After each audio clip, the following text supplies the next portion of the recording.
दोस्तों, super hero का नाम लेते ही आपके दिमाग में तरह तरह के सुपर हीरोज आते हैं जिनके पास की दुनिया को बचाने और विलन से लड़ने की कमाल की सुपर पावर्स और स्ट्रेंथ होती है।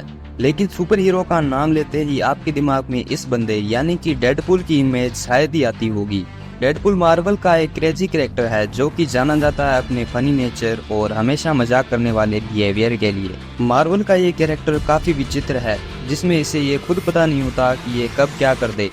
जिस टाइप के आदमी है ना लाला, उसमें दिक्कत यही है कि हमें खुद नहीं पता कि हम कब क्या करेंगे। आज के इस वीडियो में हम डेडपुल से जुड़े 10 कमाल के और क्रेजी फैक्ट्स के बारे में जानेंगे जिसकी सजेशन हमें हमारे एक सब्सक्राइबर भीम ने दी है। So without any further delay let's begin the countdown.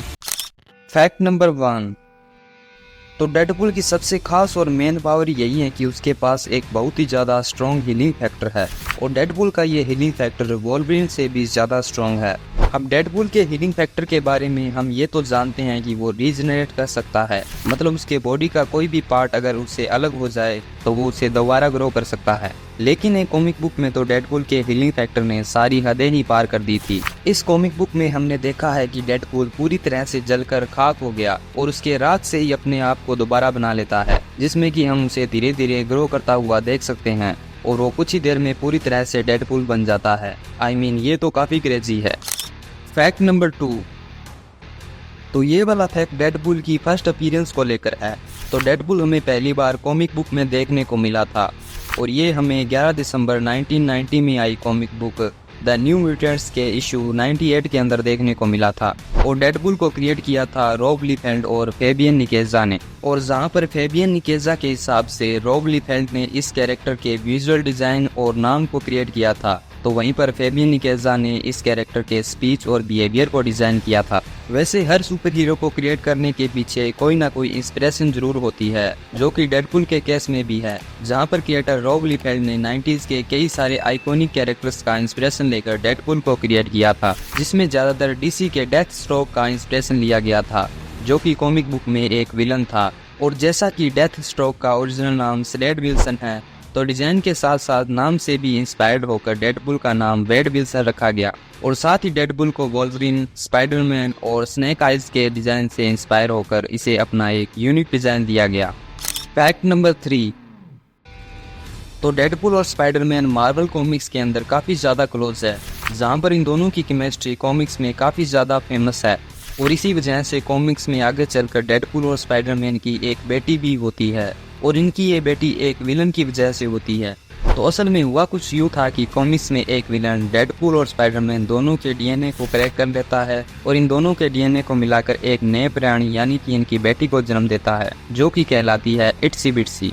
और इन दोनों की ये बेटी देखने में स्पाइडरमैन जैसी होती है और उसके पास स्पाइडरमैन की सारी पावर्स होती है और इन सब के साथ ही इसका दिमाग डेडपुल जैसा होता है, जिसमें ये बिल्कुल ही डेडपुल जैसी क्रेजी होती है।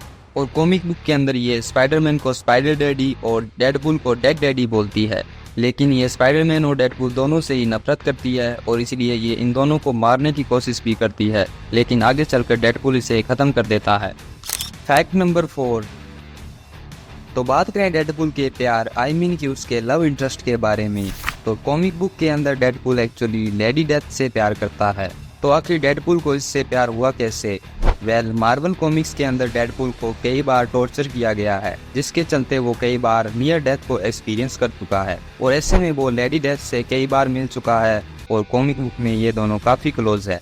मूवीज के अंदर जिस तरह से डेडपुल वेनेसा से प्यार करता है, ठीक उसी तरह से वो लेडी डेथ से भी प्यार करता है और जैसा कि रियल लाइफ में होता है, तो कॉमिक बुक में भी लेडी डेथ का एक और आशिक होता है और वो होता है थेनोस, जिसके चलते डेडपुल और थेनोस एक दूसरे के एनिमी बन जाते हैं। Fact number 5। मार्वल कॉमिक्स के अंदर डेडपुल की लाइफ में एक्साइटमेंट ऐड करने के लिए राइटर्स ने डेडपुल को लोकी के साथ पेयर कर दिया और मार्वल कॉमिक्स का ये कॉम्बिनेशन काफ़ी क्रेजी रहा। तो मार्वल कॉमिक्स के डेडपुल इशू 37 के अंदर लोकी वेड को ट्रांसफॉर्म कर देता है आई मीन कि उसके चेहरे को टॉम क्रूज के चेहरे में ट्रांसफॉर्म कर देता है। वेल ऐसा अगर हम जैसे नॉर्मल इंसान के साथ होता तो हम काफी खुश होते, लेकिन डेडपूल के केस में ऐसा नहीं था, जहां पर डेडपूल इस वाले ट्रांसफॉर्मेशन से बिल्कुल भी खुश नहीं होता है और उसका दिमाग खराब हो जाता है, क्योंकि उसको अपना पहले वाला पुराना हैंडसम फेस चाहिए होता है। तो डेडपूल अपने पुराने वाले चेहरे को वापस लाने के लिए इसे ट्रेन से कुचलवा देता है और यहाँ तक कि एक टाइगर से भी अपने आप को अटैक करवा लेता है। लेकिन इन सब के बावजूद भी डेडपूल का पहले वाला हैंडसम फेस वापस नहीं आता है और उसका टॉम क्रूज फेस ही रहता है। बट इन दी एंड लोकी को ये सब कुछ समझ में आ जाता है और वो डेडपूल का पहले वाला हैंडसम फेस वापस लौटा देता है, जिसके बाद डेडपूल काफी खुश होता है। Fact number 6। तो ये वाला फैक्ट डेडपूल के सूट से जुड़ा हुआ है। तो आपने कभी डेडपूल के सूट को ध्यान से देखा हो तो आपने ये नोटिस किया होगा कि डेडपूल और स्पाइडरमैन के सूट में बहुत सिमिलरिटीज है, जैसे कि इन दोनों का सूट रेड कलर का है और इन दोनों के ही सूट के मास्क देखने में लगभग एक जैसे ही है। और ऐसा इसलिए है क्योंकि मार्वल कॉमिक्स के अकॉर्डिंग डेडपूल का सूट स्पाइडरमैन के सूट से इंस्पायर्ड है, यानी कि जब डेडपूल के सूट को डिजाइन किया गया था तब उसके सूट को बनाने के लिए स्पाइडरमैन के सूट से इंस्पिरेशन लिया गया था और उस सूट की कई सारी सिमिलरिटीज को ऐड किया गया था। Fact number 7। जब आप मार्वल कॉमिक्स के अंदर डेडपूल की स्टोरी को एक्सप्लोर करना शुरू करेंगे तब आपको पता चलेगा कि डेडपूल के एक्चुअली बहुत सारे वर्जन्स हैं और आपको जानकर हैरानी होगी कि ये इतने सारे हैं कि डेडपूल को उन सबको मिलाकर एक डेडपूल कॉर्प्स बनाना पड़ा। एंड इसके अंदर लेडी डेडपूल, डॉगपूल, जो कि हमें upcoming Deadpool and Wolverine movie में दिखाई देने वाले हैं।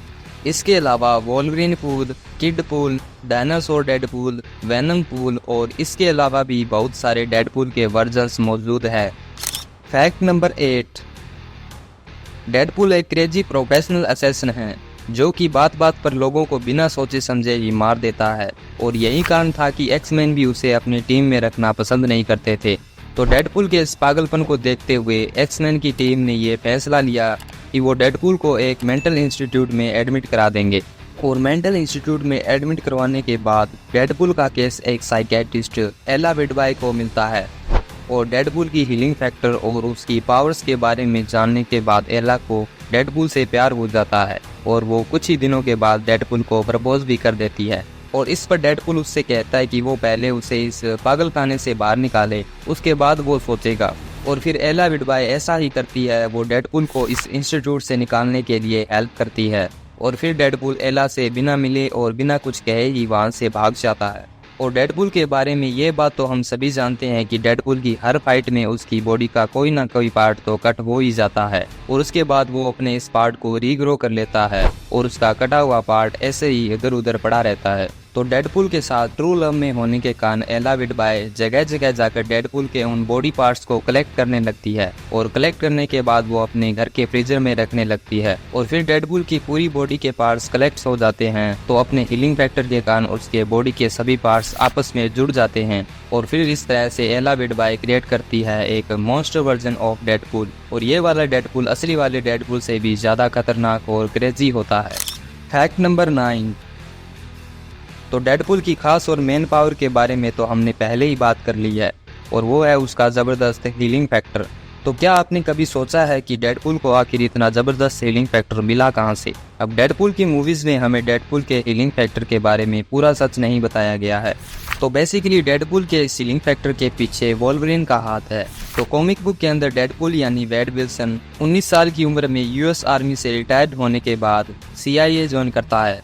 फाइनली वो कॉमिक बुक के अंदर कनाडा के डिपार्टमेंट की को भी ज्वाइन करता है, जो कि बेसिकली वेपन एक्स प्रोग्राम की कैनेडियन ब्रांच थी।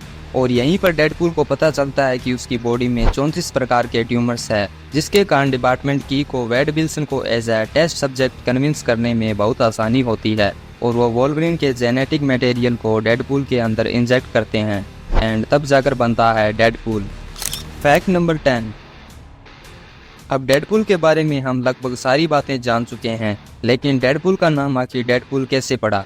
वेल, इसके पीछे भी एक बहुत ही सैड कहानी है, जहां पर कॉमिक बुक के अंदर बिल्कुल मूवी की तरह ही एजेक्स नाम का साइंटिस्ट वेड विल्सन पर एक्सपेरिमेंट करता है, लेकिन वो साथ ही साथ इस दौरान वेड विल्सन और उसके साथियों के बीच एक बैटिंग गेम भी खेलता है, जिसमें वो बेसिकली देखता है कि आखिर तक कौन बचता है और वो इस गेम का नाम डेडपूल रखता है। अंत में वेड विल्सन इस एक्सपेरिमेंट में फाइनली सरवाइव करता है और खुद का नाम डेडपूल रख लेता है। तो ये थे डेडपूल के 10 कमाल के अमेजिंग फैक्ट्स। आई होप कि आपको वीडियो पसंद आई होगी, और अगर आई है तो इसे लाइक करें, और अगर चैनल पर नहीं है तो इसे सब्सक्राइब करना ना भूलें। और अगर आप भी अपनी किसी फेवरेट मूवी, वेब सीरीज़ या सुपर हीरो से जुड़े हुए फैक्ट्स जानना चाहते हैं तो मुझे नीचे कमेंट में ज़रूर बताएं। तब तक के लिए थैंक यू एंड मिलते हैं अगली वीडियो में।